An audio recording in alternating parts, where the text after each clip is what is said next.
नमस्कार साथियों, स्वागत है आप सभी का हमारे खुराना क्लासेस यूट्यूब प्लेटफॉर्म पर। आज की इस सेशन में, आज की इस वीडियो में हम बात करेंगे राजस्थान की कलाओं को लेकर के।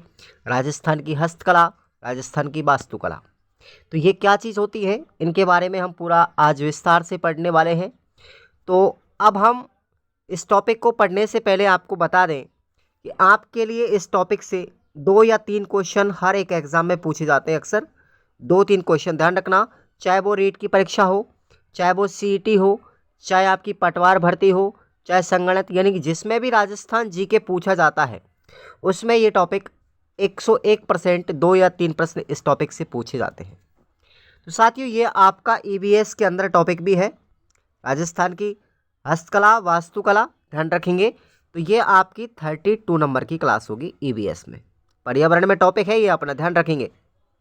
तो चलिए स्टार्ट करते हैं। उससे पहले आप लोग चैनल को सब्सक्राइब करके रख लो और वीडियो को लाइक एंड शेयर जरूर मारना। अंत तक पूरा वीडियो देखना है राजस्थान की हस्तकला एवं वास्तुकला के बारे में। तो देखिएगा, हस्तकला एक प्रकार का लघु उद्योग है। हस्तकला को संरक्षण किसके द्वारा प्रदान किया जाता है? राजसिकों के द्वारा प्रदान किया जाता है। राजसिकों, ठीक है भाई, राजसिकों के द्वारा। आपसे पूछे इस राजसिकों की स्थापना कब की गई थी? 3 जून 1981 को की गई थी। और मैं जानकारी के लिए बता दूं साथियों, राजसिकों जो है साथियों, ये इसका मुख्यालय जयपुर में है। और इसके साथ साथ और 3 संस्था है साथियों। जो मैंने आपको औद्योगिक संस्थाओं का जो फैक्ट टेलीग्राम पर बताया है, उससे एक प्रश्न अभी हाल ही रीट में पूछा गया था मेंस के अंदर। तो वो प्रश्न भी आप लोग ज़रूर करके जाए क्लियर, क्योंकि ये 3-4 औद्योगिक संस्थाएं हमारी, ठीक है। तो इनसे प्रश्न 101% एग्जाम में पूछा जाता है, हर किसी एग्जाम में आता ही रहता है।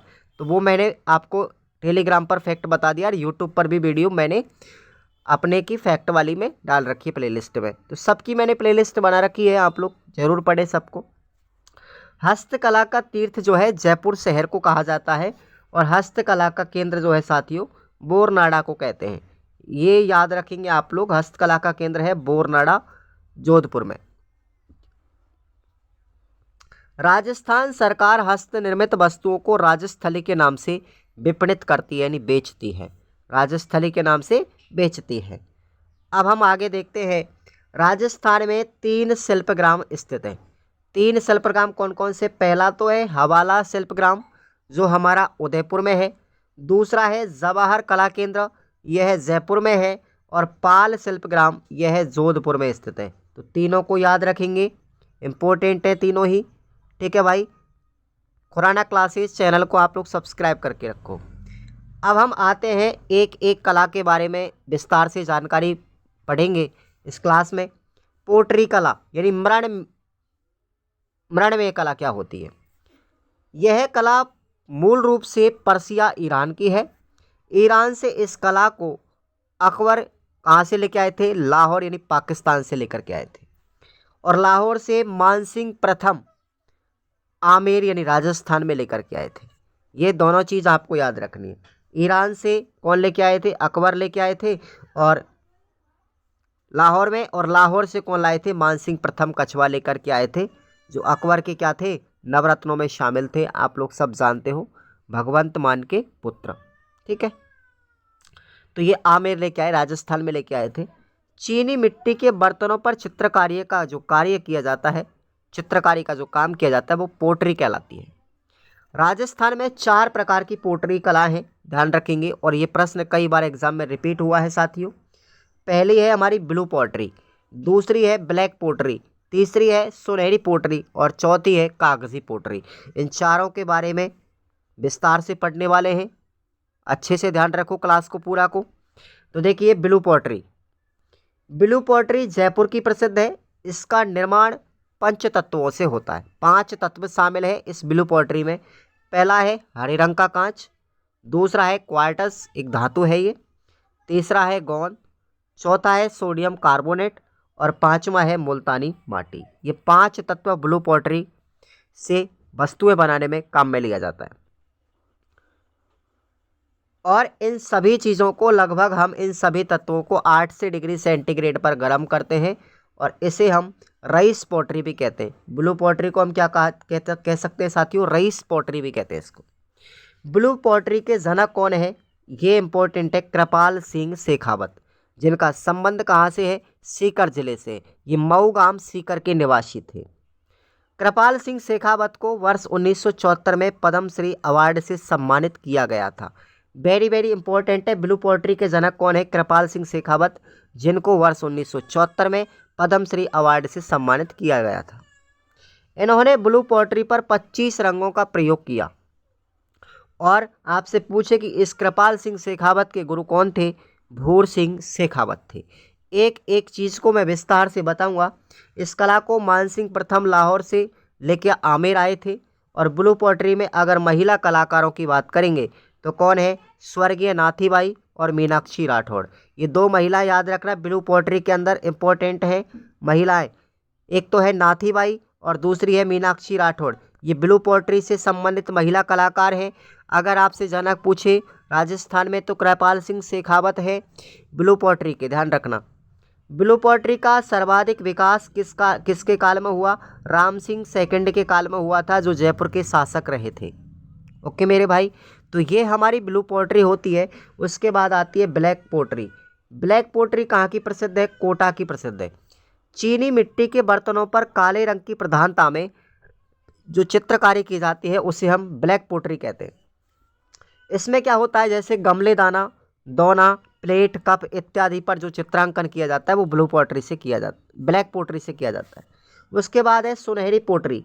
आपने सुना होगा पॉटरी केवल 2 प्रकार की, लेकिन मैं 4 प्रकार की बता रहा हूँ आपके लिए। सुनहरी पॉटरी की बात करें तो ये बीकानेर और जैसलमेर की प्रसिद्ध है। और कागजी पॉटरी की बात करें तो ये अलवर ज़िले की प्रसिद्ध है।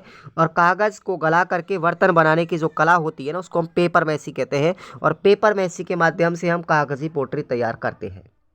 इसमें छिद्रयुक्त बर्तनों पर चित्रकारी होती है। तरल पदार्थों का प्रयोग इस पॉटरी में कभी नहीं किया जाता, ध्यान रखना। इसमें तरल पदार्थों का प्रयोग नहीं कर सकते कागजी पॉटरी में। अगर हम तरल पदार्थों का प्रयोग करेंगे तो कागज़ गल सकता है, ठीक है, गल जाएगा वो। अब आते हैं हम मीनाकारी। मीनाकारी कला क्या है, यह जयपुर की प्रसिद्ध है साथियों। मीनाकारी एक एक पॉइंट को ध्यान से पढ़ेंगे। आभूषणों में रंग भराई का जो कार्य किया जाता है उसे हम मीनाकारी कहते हैं। मीनाकारी की सबसे बड़ी जेम्स एंड ज्वेलरी पार्क कहाँ पर है, सीतापुरा जयपुर में, ध्यान रखो। मीनाकारी को हस्तकला की आत्मा कहते हैं। क्वेश्चन इंपॉर्टेंट है, हस्तकला की आत्मा किसे कहेंगे साथियों, मीनाकारी को कहेंगे। यह मूलतः ईरान की है, जिसे अकबर लाहौर से लेके आए थे, ठीक है। अकबर ईरान से लाहौर लाए और लाहौर से राजस्थान में मानसिंह प्रथम लाए। ये ज़्यादातर कलाएँ कहाँ की है, ईरान की है ये। मीनाकारी के जादूगर कौन है, वेरी वेरी इंपॉर्टेंट, लगाइएगा, इंपॉर्टेंट है, नोट कर लीजिए। मीनाकारी के जादूगर कौन है, जनक कौन है साथियों, कुदरत सिंह है। और इनको 1988 में पद्मश्री अवार्ड से भी सम्मानित किया गया था। मीनाकारी 2 प्रकार की होती है, यहाँ से भी प्रश्न कई बार पूछे गए हैं। मीनाकारी 2 प्रकार की होती है।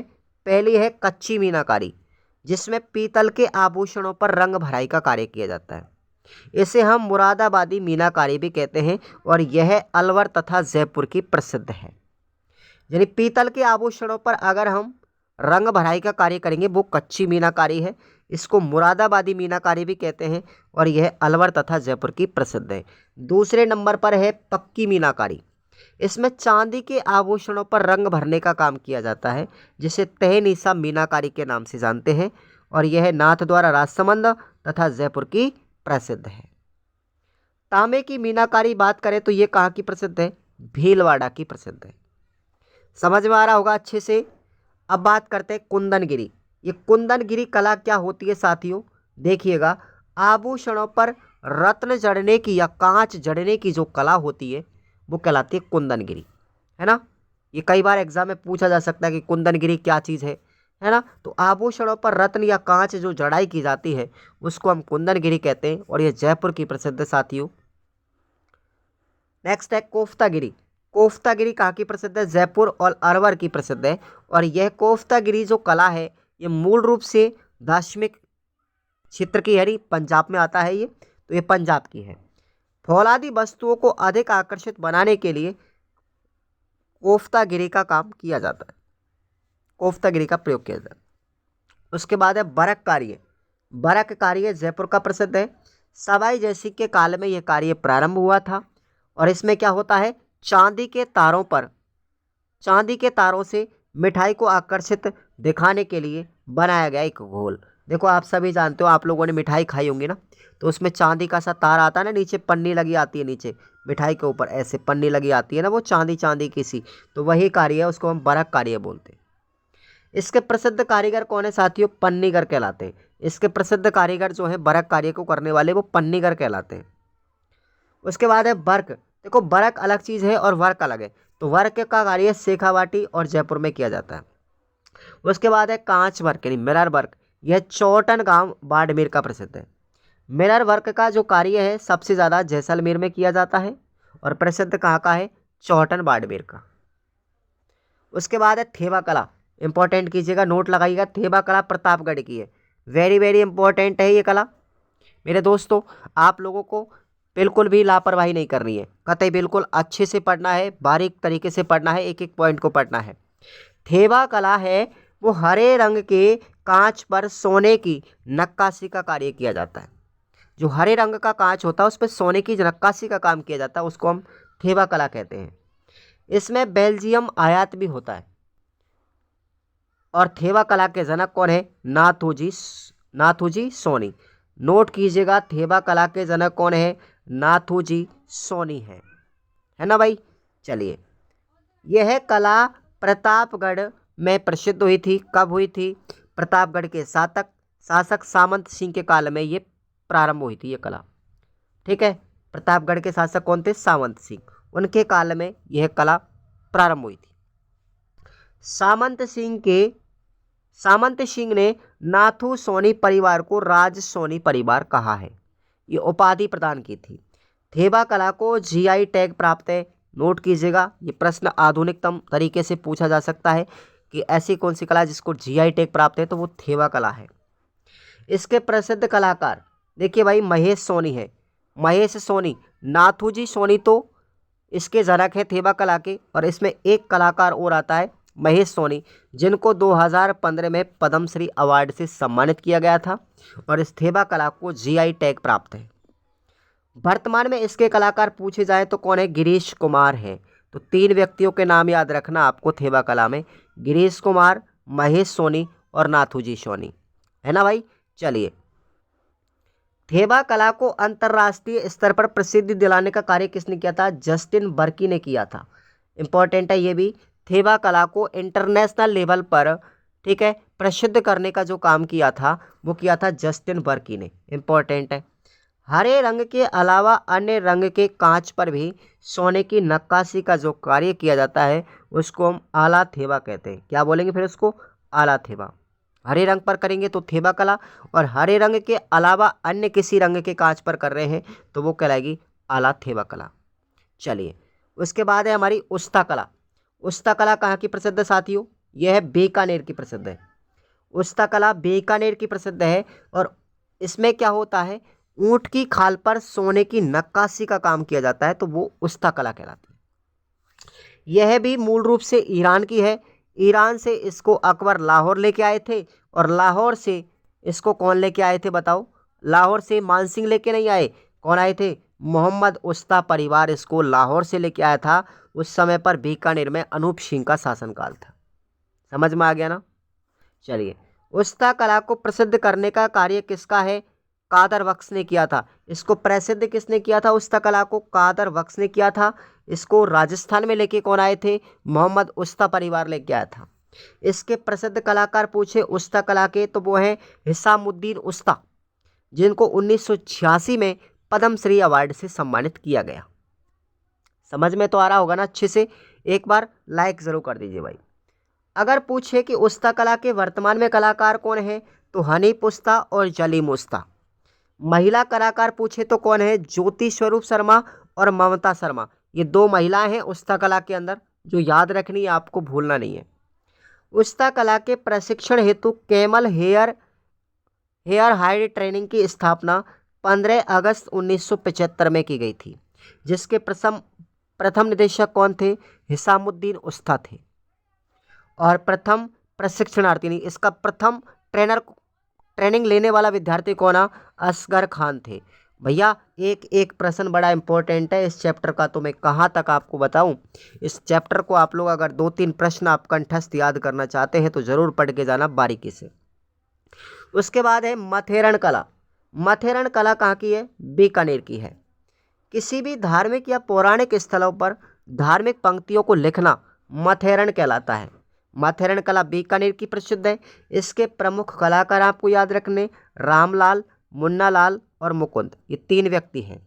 यह कला जैन धर्म से प्रभावित थी। और मथेरण जो है साथियों, इसमें राज परिवार के चित्र बनाते थे।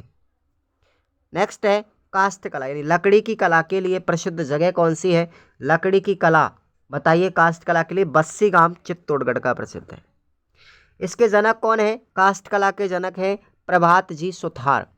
लकड़ी की वस्तुओं को बनाने की जो कला है वो काष्ठ कला कहलाती है। पात्रे तिपर्णी, देखिए भाई ये क्वेश्चन आ चुका है एग्जाम में। पात्रे तिपर्णी कहाँ के प्रसिद्ध है? पीपाड़ जोधपुर के प्रसिद्ध है। ये जैन धर्म के साधुओं के भोजन करने के पात्र होते थे पात्रे तिपर्णी। ठीक है, आगे देखिए। अब आपसे पूछा जाए कि भाई चौपड़ा या बाजोट क्या है, तो चौपड़ा या बाजोट ये बाड़मेर के प्रसिद्ध है। छोटे छोटे प्रश्न बनेंगे इस चैप्टर से आपके। नेक्स्ट है कठपुतली कला। तो एक कठपुतली कला साथियों उदयपुर, चित्तौड़गढ़, जयपुर तीनों जगह प्रसिद्ध है। हालांकि मुख्य रूप से उदयपुर की प्रसिद्ध है ये। इसमें क्या होता है कि अरड़ू की लकड़ी से कठपुतली बनाई जाती है और कठपुतली का जो काम करते हैं वो नट या भाट जाति के लोग करते हैं। कठपुतली कला को अंतर्राष्ट्रीय स्तर पर पहचान दिलाने का या ख्याति दिलाने का जो कार्य किया था, जिनको हम कठपुतली के जनक भी कहते हैं, उनका नाम है देवीलाल सामर।